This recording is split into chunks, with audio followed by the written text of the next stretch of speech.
नमस्कार, मैं हूं श्वेता त्रिपाठी और आज श्रीनी से संवाद में हम बात कर रहे हैं विशेष गहन पुनरीक्षण या एसआईआर के बारे में।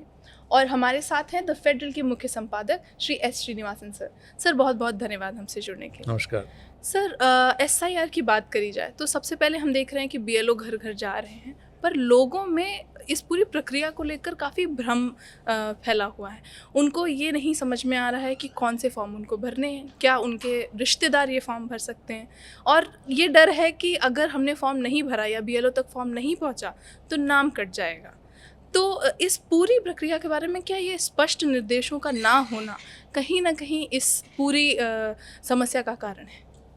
बिल्कुल ठीक कहा आपने। एक सबसे बड़ा सवाल ये है कि फॉर्म जिस तरीके से उनको जिस तरीके से है और उसको जैसे भरना है, इसको लेकर काफ़ी लोगों में एक असमझी है, कैसे नासमझी है कि कैसे भरा जाए, और काफ़ी दिक्कतों का लोग सामना कर रहे हैं। जैसे उसमें यदि एक कॉलम ये लिखा हुआ है, पहले तो ये है कि कौन से फॉर्म का चयन किया जाए, 6 का किया जाए, 8 का किया जाए। 6 तो इंक्लूजन के लिए, नए लोगों के लिए, और 8 जो है वो एक्सक्लूजन के लिए, हटाने के लिए है, नाम काटने के लिए है।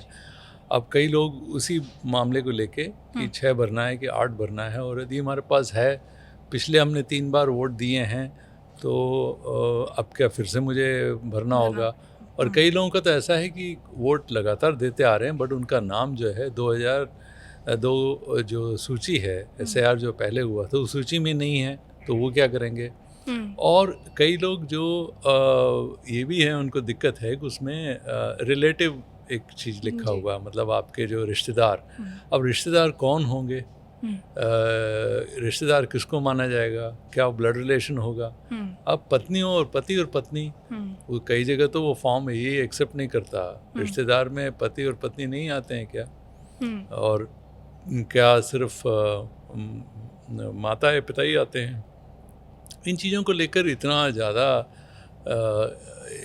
गलत मिसअंडरस्टैंडिंग है कि तमिलनाडु के मुख्यमंत्री ने ये भी कहा कि क्या जलेबी बना रखा है। तो उन्होंने अपनी भाषा में कहा कि ये तो पूरी की पूरी एक ऐसी जो है वो कर रखा है कि लोगों के समझ में नहीं आ रहा है कि क्या किया जाना चाहिए। तो आपका कहना सही है, लोग और दूसरा इसके अलावा सबसे बड़ा सवाल ये है, एक डर है मन में, यदि हम ना करें तो क्या होगा।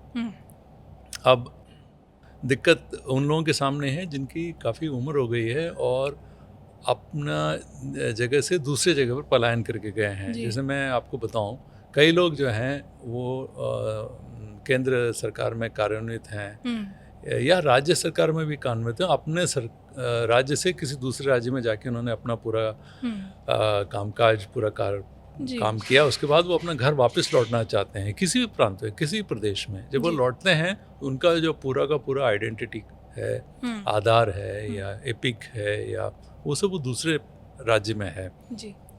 वहाँ से उनको सबका सब यहाँ पर स्थानांतरण करना है। करने के बाद यहाँ आने के बाद उनको बीएलओ आके कहता है कि एसआईआर में तो आपका नाम नहीं है। अब वो एसआईआर भी क्या डिजिटलाइज है, उसमें सभी तरह के रिकॉर्ड्स पूरे देश भर के उसमें आ जाते हैं क्या। और जब बीएलओ आते हैं, उनके सामने ये सुविधा है कि वो खोल के लैपटॉप वहीं पर देखें और बताएं आपका नाम है नहीं है, और वो अपना लिस्ट साथ लेके चलते हैं एसआईआर का। तो कई एसआईआर में तो मैंने देखा है, जैसे दिल्ली का मैंने एसआईआर लिस्ट 2002 में अपना ही नाम ढूंढा है। मुझे अपना नाम तो मिल गया, मेरी पत्नी का मिल गया, माता पिता सबका मिल गया, उसके सामने एपिक नंबर ही नहीं है। अब एपिक नंबर नहीं है तो मैं इसको अब कैसे उसको ढूंढूं। 2025 का जो रिवाइज अभी छपा है, उसमें तो मैंने अपना जो मेरा एपिक नंबर है वो मैंने डाला, वो आ गया।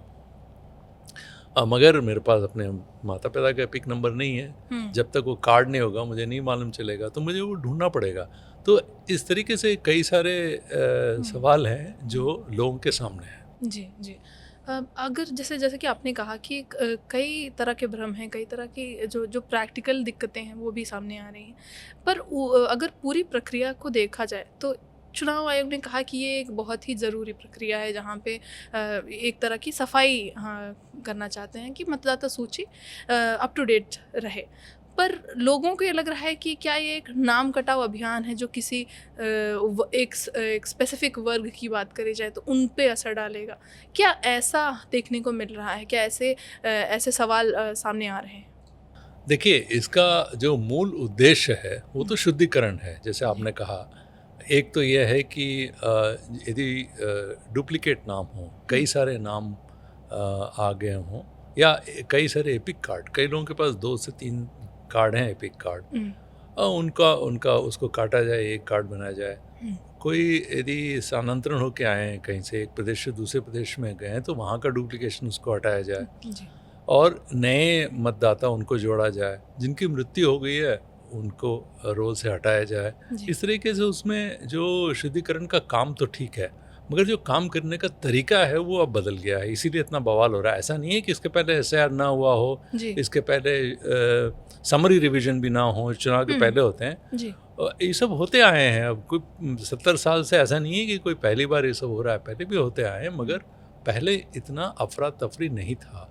कोई ये नहीं कहा गया था कि 1 महीने में पूरा का पूरा काम करिए, 1 दिन में 30 फॉर्म भरिए, भागिए, दौड़िए, ये सब नहीं था पहले, तो ये काम हो जाता था। दूसरा, उसमें ये भी था कि लोगों के ऊपर एक उनके ऊपर एक प्रेशर नहीं था, उनके ऊपर ये दबाव नहीं डाला जा रहा था कि आपको कराना ही होगा, वरना अब लोग ये सोचने लगे वरना क्या होगा, वरना क्या, हमारा वोट नहीं दे पाएंगे, हम वोट नहीं दे पाएंगे, उसके आगे हमारी नागरिकता भी ख़त्म हो सकती है, क्योंकि उसको उन्होंने, हालांकि इलेक्शन कमीशन मना करती रही है, मगर ये बात साफ है कि उसको नागरिकता से जोड़ा गया है। लोग उसको ऐसे ही समझते हैं। अब लोगों का मतलब सोचना यही है कि ये सिर्फ जो वोटर आईडी है वो सिर्फ चुनाव में मतदान देने के लिए ही है, उसके आगे ये जो है नागरिकता का भी विषय बन गया है। तो लोग काफ़ी उसको लेके चिंतित हैं, और कई लोग जिनकी उम्र ज़्यादा है वो इस बात को लेके चिंतित हैं कि भाई मेरा तो अपना रिकॉर्ड मिला नहीं, अब मेरे बेटे का क्या होगा। तो वो भी उनके सामने दिक्कत है। और कई बेटियों के सामने दिक्कत है, वो शादी होके आई हैं, उनका पूरा का पूरा रिकॉर्ड उनके मायके में है, और आप यहाँ पर SIR लेके आ रहे हैं, उनसे कह रहे हैं कि देखिए आपका तो इसमें ये नहीं है, नाम नहीं आता, नहीं है, पता नहीं है, तो वो दिक्कत हो जाती है। तो इस तरह से कई दिक्कतों का लोगों को सामना करना पड़ रहा है। उसके अलावा देखिए, बारिश का मौसम है, आपको पता होगा तमिलनाडु में लोगों को बड़ा अजीब लगेगा।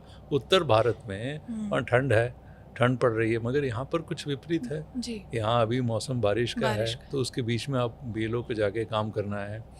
और कई जगह पर ये भी दिक्कत आ रही है कि पंचायत चुनाव साथ साथ हो रहे हैं, और लोकल बॉडी इलेक्शन जब होता है तो जो राजनीतिक दल हैं वो उस पर ज़्यादा ध्यान देते हैं। तो बूथ लेवल ऑफिसर को जो मदद मिलती थी, जो पार्टी के जो एजेंट हैं, बूथ लेवल एजेंट्स, उनका मदद तो उनको उस तरीके से नहीं मिल रहा है, क्योंकि वो भी एक दिक्कत है।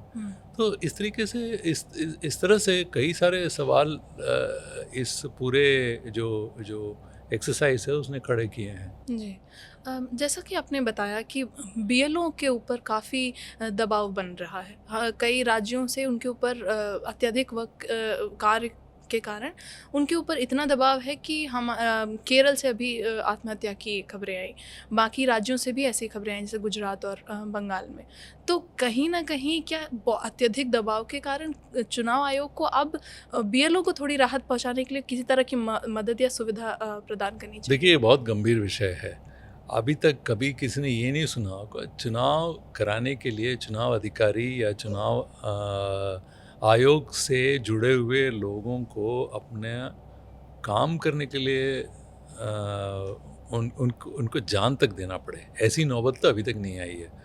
देखिए, 1 दर्जन से लगभग लगता है 1 दर्जन, बट अभी जो जैसे नंबर हैं, केरल से 1 का, बंगाल से 3, मध्य प्रदेश से 2, राजस्थान से 1, गुजरात से, जैसे आपने कहा, ये सब सुनाई। अब लोग कोई अपने आप को कोई रेल के आगे कूद रहा है, तो कोई जो है खुदकुशी कर रहा है अपने घर में। ये सब बहुत ही एक चिंतनीय विषय है। इसको लेके केरल में वो हड़ताल में चले गए, बंगाल में कह रहे हैं वो हड़ताल में जाएंगे, मध्य प्रदेश में उनके समझ में नहीं आ रहा है कि क्या किया जाए, और जितने कर्मचारी हैं वो सब काफ़ी इस बात को लेके विचलित हैं। अब आपने पूछा दबाव कितना है एक बीएलओ के ऊपर, इसको समझने के लिए हमने एक काम किया। अपने एक पत्रकार को कहा कि देखिए आप एक बीएलओ के साथ पूरा दिन बिताइए, देखिए होता क्या है, कैसे वो अपने काम कार्यकाज करते हैं। केरल में वो हमारे साथी गए पूरे दिन। पहले दिन तो वो अपने उनके स्कूटर में गए, तो पहला दिक्कत अभी तक सरकार ने उनको ये नहीं बताया है कि भाई उनके जो स्कूटर है या गाड़ी है उसका तेल का पैसा कौन देगा। उनका कहना है कि भाई इस हिसाब से तो मेरा 6-7 हज़ार तो इसी में निकल जाएंगे। और ये सब कर्मचारी ऐसे नहीं हैं कि वो कोई किसी शिक्षा संस्थान से जुड़े हुए हैं, तो कोई किसी सरकारी कार्य में कार्यरत हैं। ऐसा नहीं है कि उनका काम नहीं हो, टीचर हैं, उनको जाना पड़ता है, बाकी काम भी करना पड़ता है, तो वो सब छोड़ के उनको ये भी करना है। और अपने जेब से अभी तक सरकार ने उनको ये नहीं बताया कि उनको क्या मिलेगा क्या नहीं मिलेगा, तो वो सब लेकर दिक्कत है। अब वो बीएलओ साहब के साथ हमारे जो साथी गए, उनका ये कहना था कि पूरा दिन उन्होंने बताया, और एक दिन बाद उनको लगा यार ये तो बहुत मुश्किल आ गई। दिन वो खुद अपनी गाड़ी में लेके गए, कार में लेके गए उनको, और सुबह से शाम तक लगने पर भी सिर्फ 27 लोग वो कर पाए। उनमें से ही कई घरों में सिर्फ फॉर्म ही लेके आ पाए।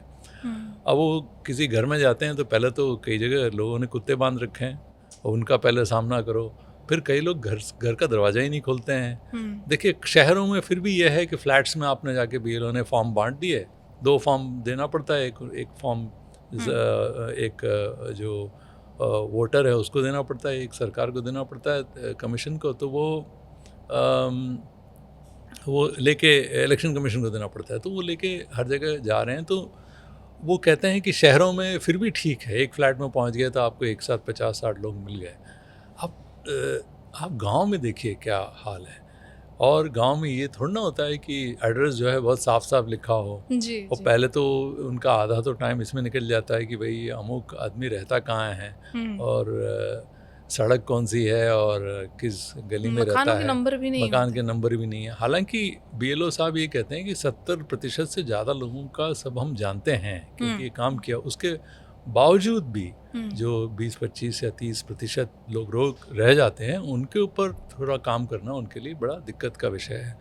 तो वो कई तरह के इस तरीके जो प्रैक्टिकल जो इश्यूज़ हैं, जो रोज़मर्रा वो जो देखते हैं उसका वो लोग विवरण करते हैं, और उनके ऊपर बहुत इसको लेके दबाव है। कई लोग जो हैं कंप्यूटर को लेके दिक्कत है। जो महिला बंगाल में खुदकुशी की, उनका घर वालों को कहना था कि वो इस बात से बड़ी परेशान थी कि भाई अपलोड कैसे करें।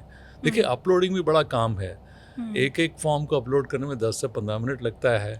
तो हमारा जो संवाददाता है बंगाल में, उन्होंने तो ये भी गणित लगाया और कहा कि भैया इस तरीके से यदि 30 फॉर्म भरने हो तो शायद 24 घंटे से ज़्यादा चाहिए हो एक व्यक्ति को करने के लिए। जी ज़रूर। तो इस तरीके से कई सारे जो हैं मुद्दे हैं बीएलओ के सामने हैं, और इसलिए इतने सारे लोगों ने खुदकुशी भी की है, और इसका एक रिपोर्ट मांगा है ईसी साहब ने।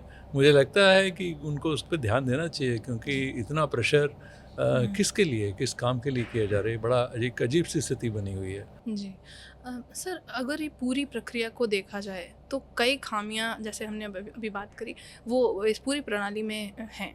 उसको चलते हुए हमने ये भी देखा है कि कहीं बिहार में से पहले ये बात सामने आई कि भारी मात्रा में नाम हटाए गए, भारी मात्रा में नाम जोड़े गए। पूरी तरह से चुनाव आयोग का जो रवैया थोड़ा ढीला ढाला समझ में आ रहा है। तो क्या ये चुनाव आयोग की निष्पक्षता और उनकी जो एक एफिशिएंसी है उस पर सवाल उठाता है? मैं ये नहीं कहूँगा ढीला ढाला,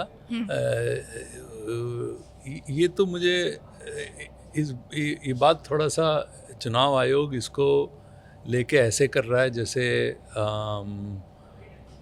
जिस जनता की सेवा के लिए ये आयोग है, क्या उसकी सेवा वो क्या उस लक्ष्य को प्राप्त करने के लिए काम कर रहा है, किसके लिए काम कर रहा है, ये एक बड़ा सवाल है। उद्देश्य क्या है, आप क्या सफाई करना चाहते हैं? इलेक्टोरल रोल जो है ऐसा ऐसा क्या उसमें हो गया है कि आपको इतना ज़्यादा उसमें काम करना पड़ रहा है? देखिए, यदि अब घुसपैठिया वाला मामला बंगाल में उठा था, जी। उसके बाद आपने देखा होगा असम में भी जो है वहाँ पर एनआरसी जो की बात नेशनल हुई, जी, रजिस्टर ऑफ सिटीज़न बना था। जी। अब उसमें भी जो लोग पाए गए वो बहुत कम है जिनको वापस भेजना था। और मगर यदि आप थोड़ा सा देखें कि किस तरीके के नंबर बिहार में आए हैं, ज़्यादातर महिलाओं का वोट कटे हैं, मतलब महिलाओं का नाम कटे हैं महिलाओं के, और अल्पसंख्यकों का भी नाम काफ़ी कटा है। अब वो इसलिए कि महिलाओं का नाम इसलिए कट जाता है कि जैसे मैंने पहले आपको बताया, यदि शादी होके एक जगह से दूसरी जगह पर आते हैं, उनका रिकॉर्ड पुराना नहीं है। यहाँ कई जगह पर तो इस बात को लेके ये है कि फॉर्म भरें कैसे, भरना नहीं आता जी। तो उसके लिए बीएलओ साहब के साथ बैठ के भरना पड़ता है। ये भी दिक्कत है। ये सब देख के चुनाव आयोग पहले उसका एक रवैया ऐसा था कि कोई भी व्यक्ति वंचित न रह जाए वोट अधिकार से, उससे लेकर उन्होंने ये जो बदलाव किया है, कहा ऐसा है कि ये वोटर लिस्ट में होना ना होना आपकी वो है, आपकी रिस्पॉन्सिबिलिटी है, आपको इस बात को देखना होगा। चुनाव आयोग तो अपना काम कर रहा है, आप आके उसको देखिए कि आपका नाम है कि नहीं है। तो इसमें इसको लेकर काफ़ी लोगों में भगदड़ मच गई है, और लगता क्या है, मैं तो साफ तौर पे कहूँगा कि पूरा का पूरा जो कार्यकलाप है चुनाव आयोग का, वो निष्पक्ष बहुत दूर है। वो तो एक रैशनल जो थॉट है वो भी शायद नहीं है, यही मैं कहूँगा। जी, जी। सर बहुत बहुत धन्यवाद। आगे की प्रक्रिया में क्या होता है ये हम आगे डिस्कस करेंगे। Thank you. धन्यवाद।